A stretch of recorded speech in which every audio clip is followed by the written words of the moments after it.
Hey there, Graham here with Potion, and in this video I'm covering the Zapier beta. So just a couple quick callouts here. You will need to actually be invited to the Zapier app in Zapier, or the Potion app in Zapier. To do that, just go ahead and email a member of our team, and you can start an email thread on that note just by selecting the button down below. If one of our team members sent you this, it should already be taken care of. Don't worry about it. Just go searching in your email for the invitation. Okay. Yeah. And once you've found the invitation, hit connect with Potion on Zapier. It's pretty straightforward. And at that point, if you go to apps here within Zapier, you will see under custom integration, so not under my apps or shared with me, the Potion application. Okay. Once that's there and you're all connected, we can get into the fun bit, which is automating. And we're going to start with an example of automating a notification to a team member to actually follow up with somebody once they've watched a video. So in this case, I'm going to hit create Zapier. And I'm going to go ahead and select a trigger. Quick call out here, Potion is only available as a trigger today. So it's not available as an action or an event later, meaning that it's really about information from Potion passing into your other tools, like your messaging system, Slack, Microsoft Teams, that kind of thing, or into Google Sheet if you're looking to collect the list of folks that have watched a video, for example. So those are a couple obvious use cases, but I'm sure there's many others. We're going to go ahead and search for Potion here. Once you've actually got that trigger app defined, you're going to go ahead and choose an event. There's two different types today, video events and video processing status.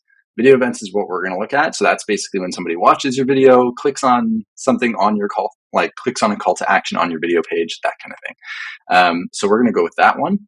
Nice. And hit continue. From here, choose an account. I've actually already connected my account. You can see Kanan on our team as well. So you would go ahead and connect a new account.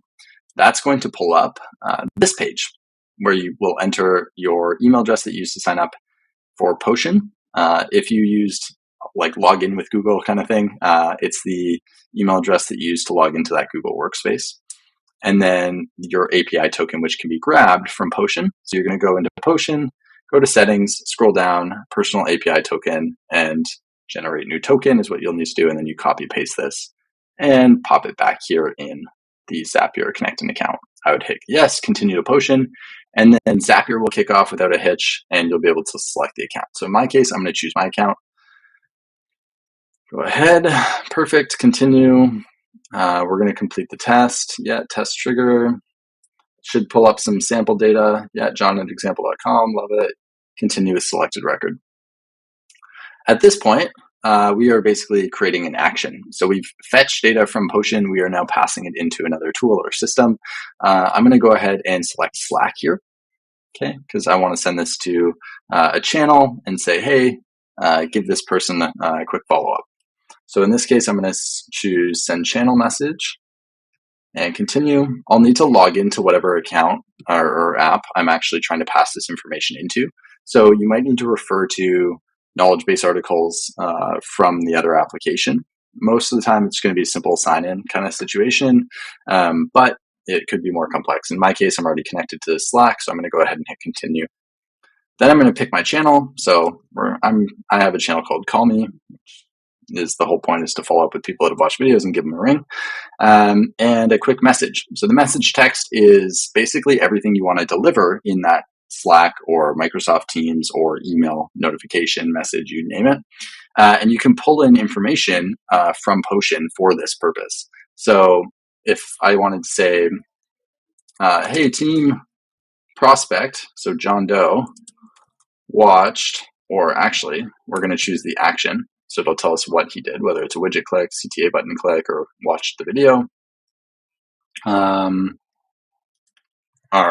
then which video link, URL, shoot them a quick note, or shoot them, correct here, perfect. And at that point, we are done. If there's anything else you want to add in here, some fun images to attach, you want to call it Potion video watch, whatever it is, to make this a little bit clearer for you, you can do that. And then you would go ahead and hit continue. At this point, you want to test the step. It's going to basically fire a message to whatever your application is. In my case, it's Slack. I'm not going to pull up our Slack, but trust me, it worked. And there's documentation with detailed steps that also shows like what the end output message would look like. And then I would go ahead and hit publish.